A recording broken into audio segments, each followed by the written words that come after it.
అందరికీ నమస్కారం. భక్తి శ్రవణం టీవీకి స్వాగతం. జీవితంలో లభించిన దానికంటే, అలాగే లభించబోయే దానికంటే అత్యంత విలువైనది మీ యొక్క నవ్వు.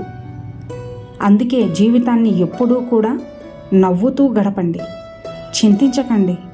నెమ్మదిగా అన్నీ సర్దుకుంటాయి, అన్నీ సానుకూలమవుతాయి.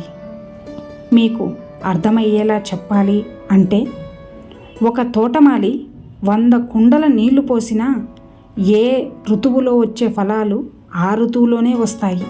అవునా? ఇక దానికి చింతించడం ఎందుకు? అర్థమైందనుకుంటా. జీవితంలో పూర్తి తృప్తిగా ఉండేవాడే అసలైన ధనవంతుడు కాదంటారా? ఇక ఇలాంటి వారు కష్టానికి కుంగిపోరు, సుఖానికి లొంగిపోరు, ఎలాంటి పరిస్థితుల్లోనైనా స్థిరంగా ఉండగలుగుతారు. ఇక అత్యంత క్లిష్ట పరిస్థితులలో కూడా తమ లక్ష్యం వైపు దృఢంగా ఉండే వారికే అదృష్టం కూడా అనుకూలంగా ఉంటుంది. గుర్తుంచుకోండి. సముద్రంలో ఎన్ని నీళ్లు ఉన్నా బిందెడు మంచినీళ్ళకే విలువ ఎక్కువ. అవునా? అలాగే నీ దగ్గర ఎంత డబ్బు ఉన్నా నీలోని ఆ కాస్త మంచితనానికే విలువ ఎక్కువ.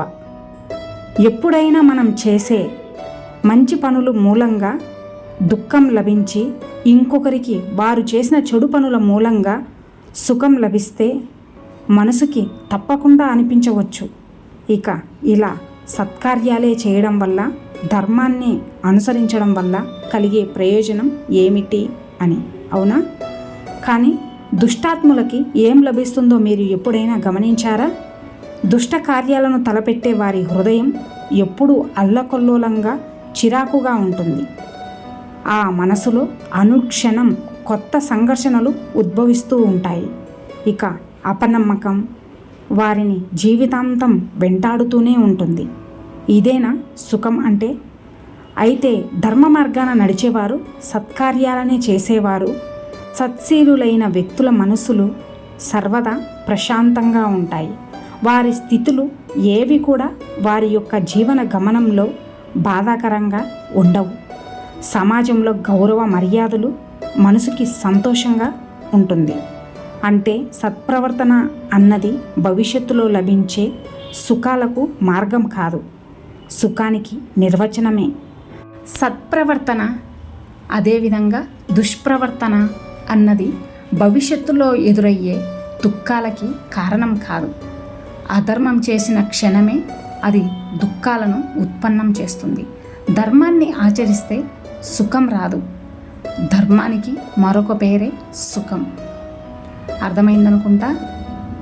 ఏ విషయం మీద కూడా ఆసక్తి లేనివారు అంటూ ఈ ప్రపంచంలో ఎవ్వరూ ఉండరు. వారికి ఎలాంటి ఆసక్తి ఉంటుందో అలాంటి వారిగానే తయారవుతారు. ఇక ఎలాంటి ఆలోచనలు ఉంటాయో అలాంటి ప్రపంచమే వారి చుట్టూ ఏర్పడుతుంది. ఇక అలాంటి ఫలితాలని వారు తప్పకుండా అనుభవిస్తారు. గుర్తుంచుకోండి. ఎప్పుడూ తన తండ్రి పుత్రుడు సుఖపడాలనే కోరుకుంటారు.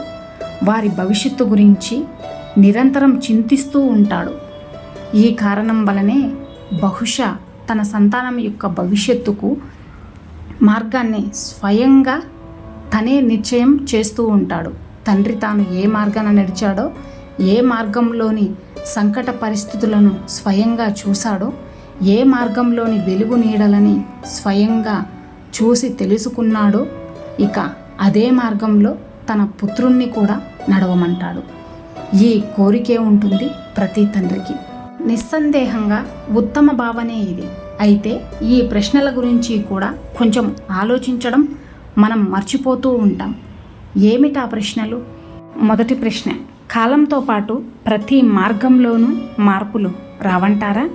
అలాగే కాలంతో పాటు కొత్త పరిస్థితులని ఎదుర్కోలేరంటారా? మరీ గతించిపోయిన కాలం నాటి అనుభవాలను కొత్త తరానికి ఎలా ఉపయోగపడతాయి? రెండవ ప్రశ్న, పిల్లలకి తమ యొక్క తల్లిదండ్రుల నుంచే అన్నీ లభిస్తాయంటారా? తమ సంతానానికి సంస్కారం నేర్పేదే తమ యొక్క తల్లిదండ్రులే. కానీ మనసులోని సమతుల్యం మనసులోని సమతుల్యాన్ని భగవంతుడు ఇస్తాడు. ఏ మార్గంలోనైతే తండ్రికి సాఫల్యం లభించదో ఇక అదే మార్గంలో నడిచే సంతానానికి సుఖము సాఫల్యము లభిస్తాయని నమ్మగలరా? మూడవ ప్రశ్న, జీవితంలో ఎదురయ్యే సంఘర్షణలు సవాళ్ళ వలన ప్రయోజనం లేదంటారా? ప్రతి ఒక్క కొత్త ప్రశ్న కొత్త సమాధానానికి. అయితే మరి సంతానానికి కొత్త కొత్త ప్రశ్నలకు, కొత్త కొత్త సవాళ్లకు, కొత్త కొత్త సంఘర్షణలకు దూరంగా ఉంచడం వారికి మంచి చేయడం అంటారా లేదా హాని చేయడం అంటారా? అంటే ఏ ప్రకారంగా సంతానం యొక్క భవిష్యత్తుని నిర్మించడానికి మారుగా వారి వ్యక్తిత్వానికి రూపుదిద్దడం శ్రేష్టమా? అదేవిధంగా సంతానం యొక్క జీవిత మార్గాన్ని నిశ్చయించడానికి మారుగా వారికి కొత్త కొత్త సంఘర్షణలు ఎదుర్కోవడానికి మనోబలం, విజ్ఞత అందించడం ఎక్కువ ప్రయోజనకరం కాదంటారా? ఆలోచించండి, నిర్ణయం మీదే.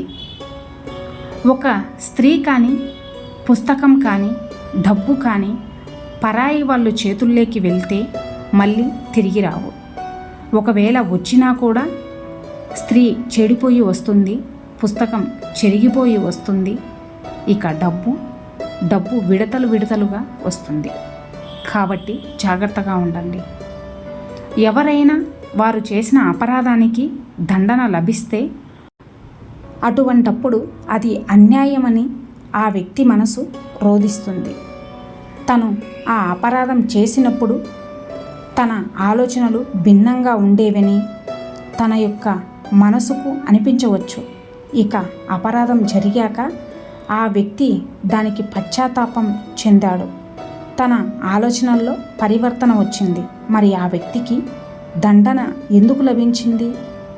నిజానికి ఒక చర్య జరిగింది అంటే దానికి ప్రతిచర్య కూడా అనివార్యం. కర్మానుసారమే ఫలితం ఉంటుంది.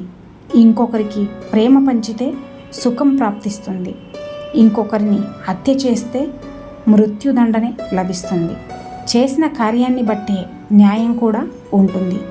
అయితే మరి ప్రాయశ్చిత్తానికి, పశ్చాత్తాపానికి విలువే లేదంటారా? ఉంది, తప్పకుండా విలువ ఉంటుంది. ప్రాయశ్చిత్తం ఇంకా పశ్చాత్తాపం వలన మనిషికి ఆత్మబలం పెరుగుతుంది. రానున్న దండనను స్వీకరించడానికి మనిషి యొక్క మనసుని సిద్ధం చేస్తుంది. అయితే ప్రాయశ్చిత్తం లేకుండా దండనను స్వీకరించడం వల్ల ఫలితం ఉంటుందా? మీరే ఆలోచించండి. ఇక అందరూ నాతో పాటు ప్రేమతో ధ్యానించండి. రాధాకృష్ణ. ఇన్ని మంచి సూక్తులలో మీకు ఏ సూక్తి నచ్చినదో కింద కామెంట్ చేయండి. అలాగే ఈ వీడియో మీకు నచ్చినట్లయితే ఈ వీడియోని ఒక లైక్ చేసి ఇలాంటి మరిన్ని వీడియోస్ కోసం మన ఛానల్ని సబ్స్క్రైబ్ చేసుకోండి. ధన్యవాదాలు.